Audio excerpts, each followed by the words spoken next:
Welcome into the Fantasy Overtime. That was a little new video for us. Same clips, just different titles, but I love the end music.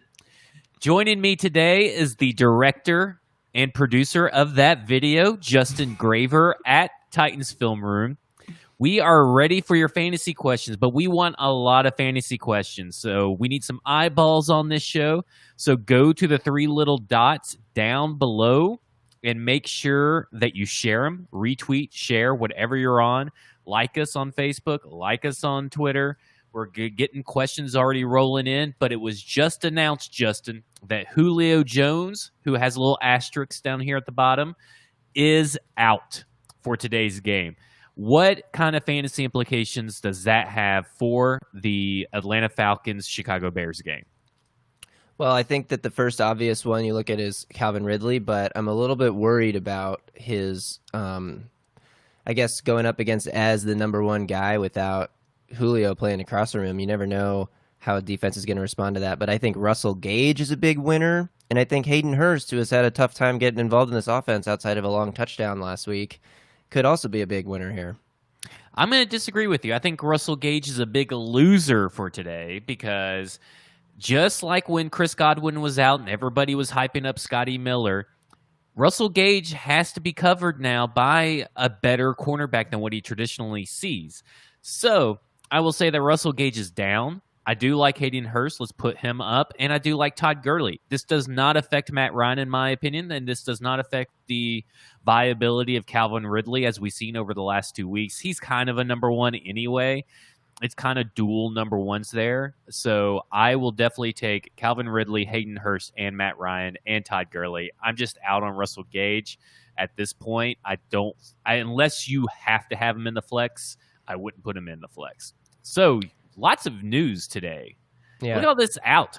There was like two people that got put in, Kenny Golladay and Josh Jacobs and Darren Waller. Everybody else is out. What's the biggest out for you right now?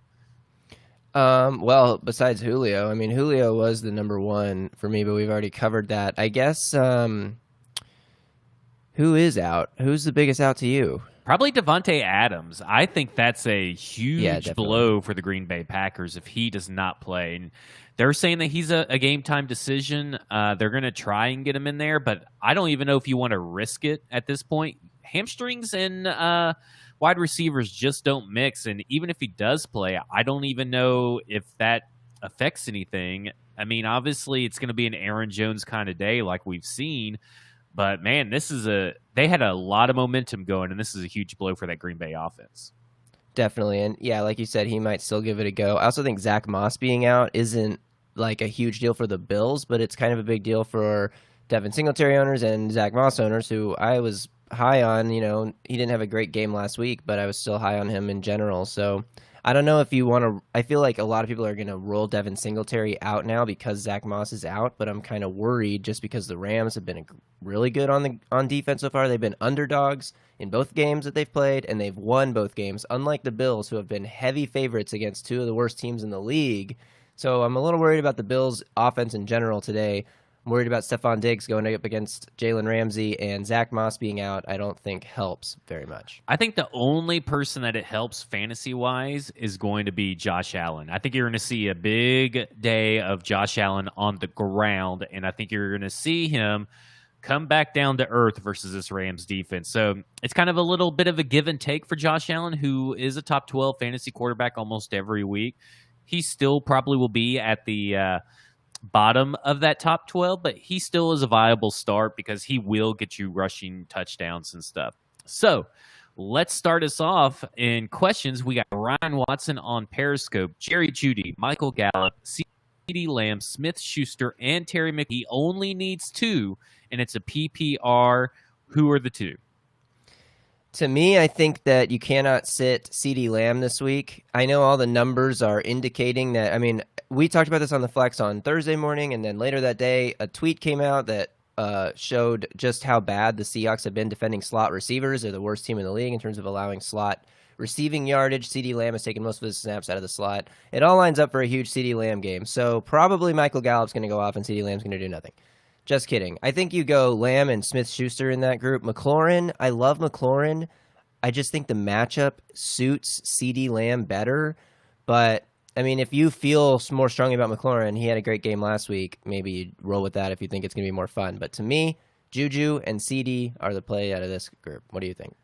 I tend to agree with you on CeeDee Lamb. I'm going CeeDee Lamb and McLaurin. I think we know what Seattle's defense has looked like so far, and I know you could choose between Gallup and CeeDee Lamb, which really, whoever has the better game, I think it's time to trade one of those guys and keep them. So whoever has the better game this week, because they're going to have tougher matchups, get rid of that guy and just trade him away and try to upgrade another position.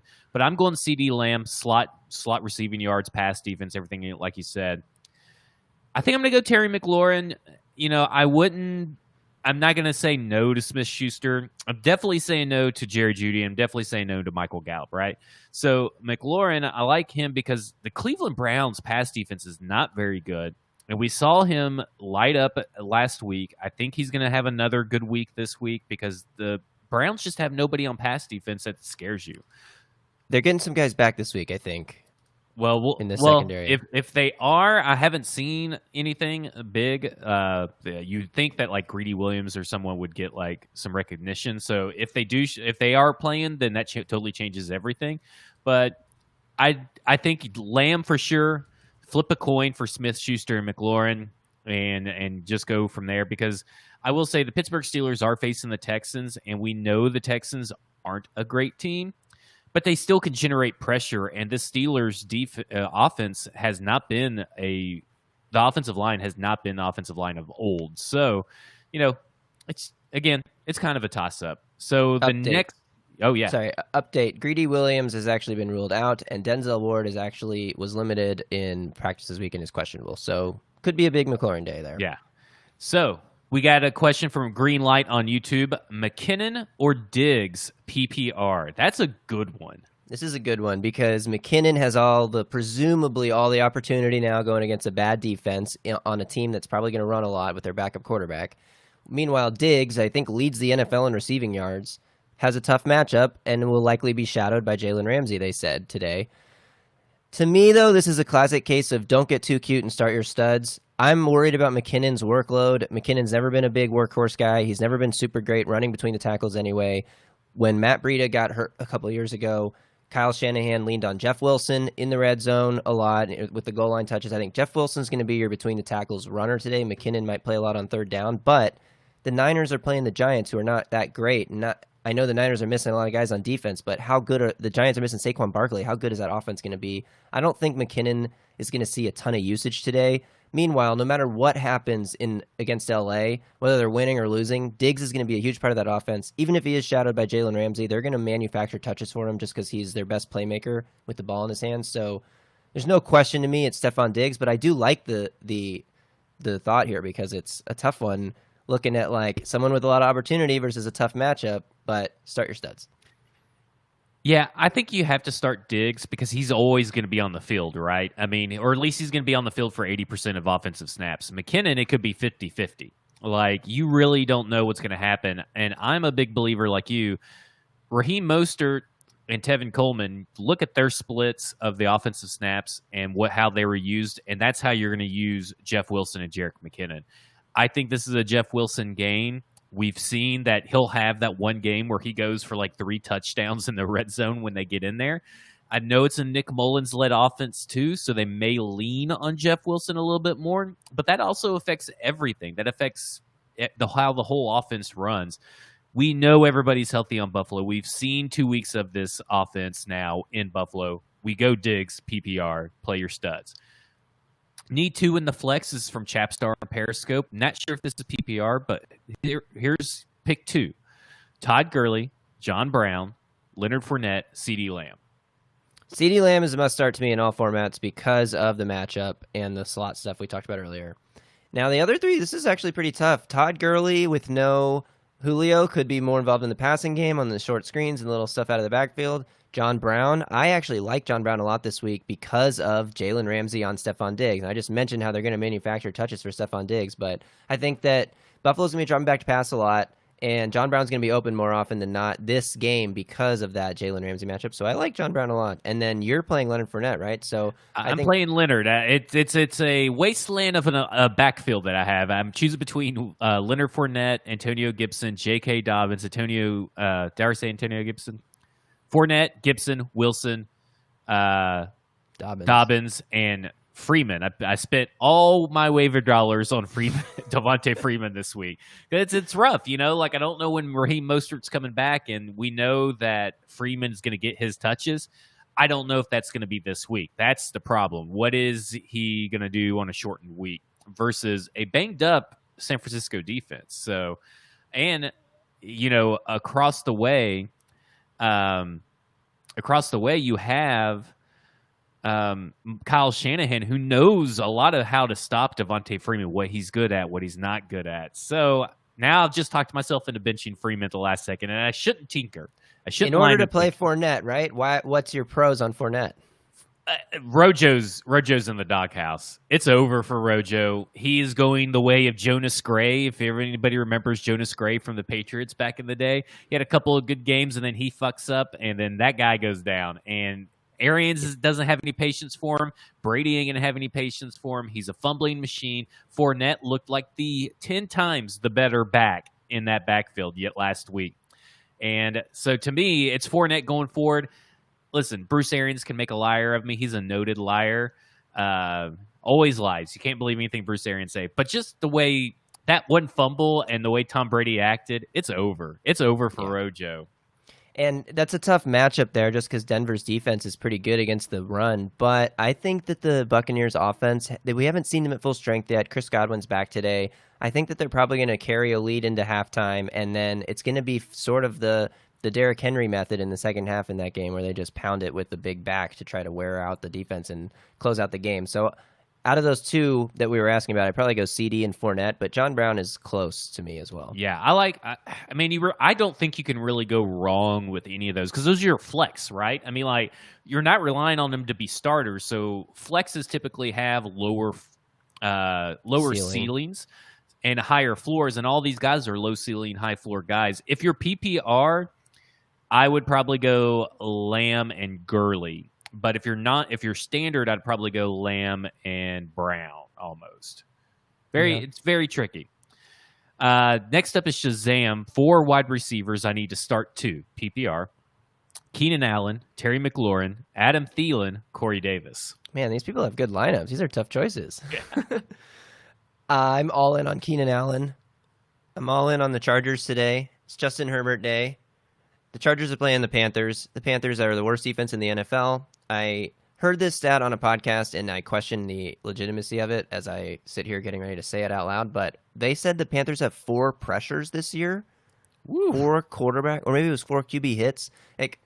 Either way, they're not rushing the quarterback at all. Their defense is full of young rookies. What's a great recipe for a quarterback getting his second start, the first time he actually has a week to prepare, going up against a bad defense, a defense that doesn't rush the passer at all. So I think that this is a huge day for Justin Herbert, which means that all of his pass catchers are going to be heavily involved. I'm all in on Josh Kelly as well. So Keenan Allen for sure. We've talked about McLaurin at length, so let's move on to Thielen versus Davis.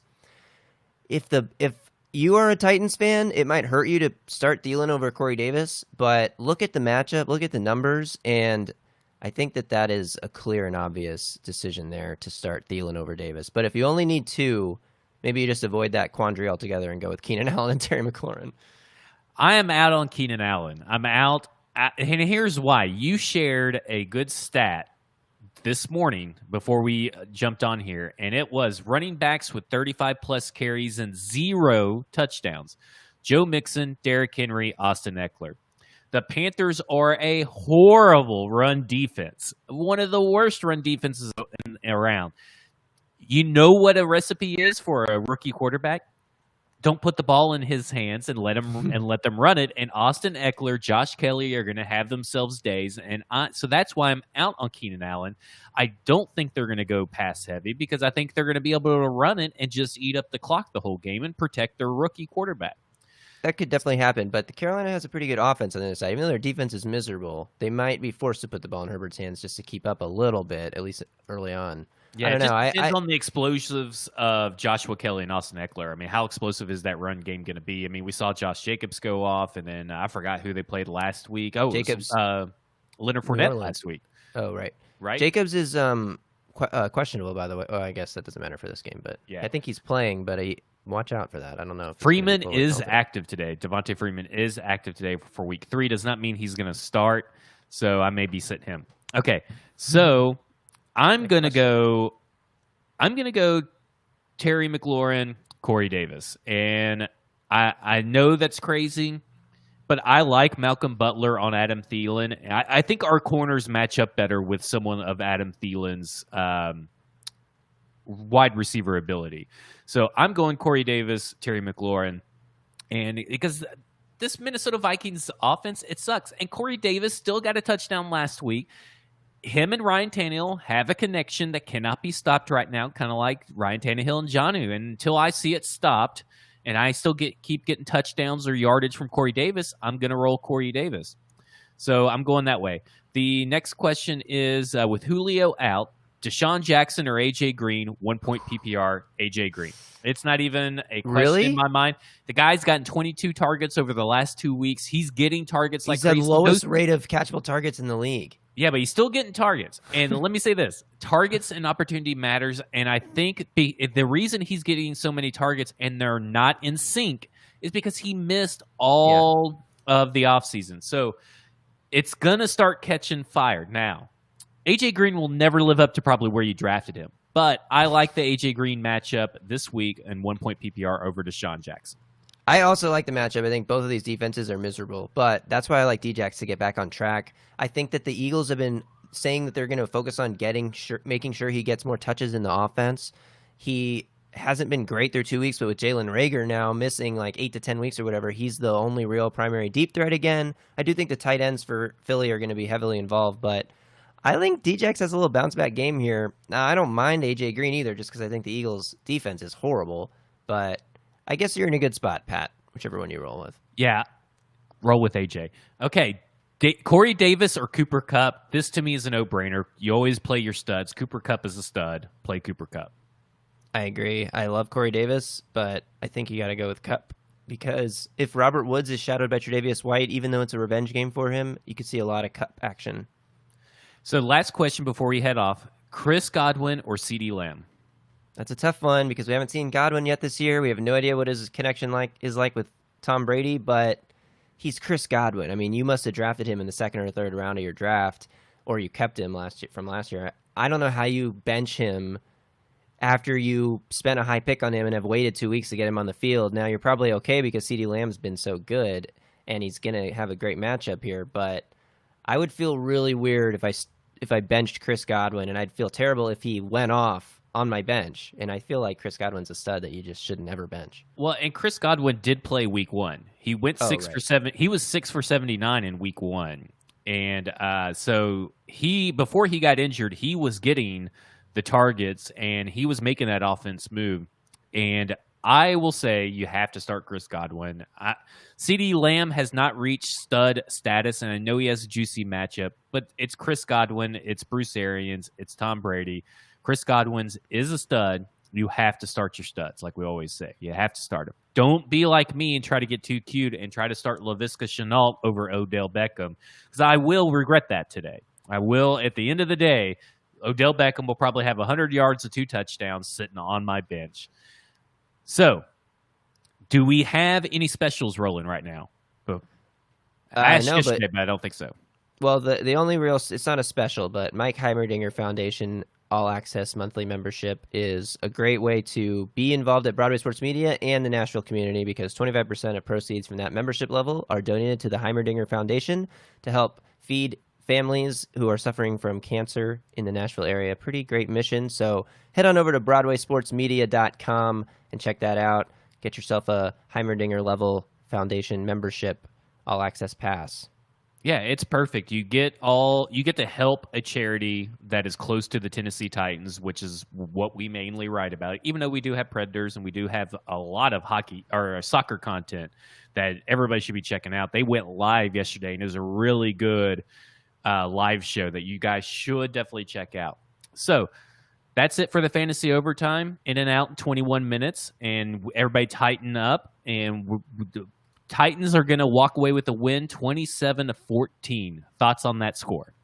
I got them 33-24. I don't know if I like this defense is good enough to hold the Vikings as low as you have them there. I think that I really like Adam Thielen today. I don't know who's playing in the slot at cornerback for the Titans. I don't know. Chris Jackson's questionable. I mean, who's going to be in the slot? Is it Jonathan Joseph? Is it Malcolm Butler going to slide inside? Is Ty Smith going to play there? I mean, I'm worried about that position from a Titan standpoint. So I think Adam Thielen could have a big day. They also haven't shown they can stop the run, so it's possible Dalvin Cook has a big day. The difference is the Vikings defense is so banged up and also just bad that I think the Titans will be able to pour it on and they won't be able to keep up. So that's where I'm at, 33-24. I do have Dalvin Cook in a couple of my DFS lineups because I do expect him to have a big day. Sorry, Titans, but I gotta rebound. I've won one DFS game so far this year out of like 6, so I gotta get it all together. There you go. So for Justin Graver, Titans Film Room, for Broadway Sports at BroadwaySportsMedia.com, at Broadway Tennessee on Twitter, TN. I am Zach Lyons. You can follow me at FWordsPod, and we are out of time on the Fantasy Overtime. See ya.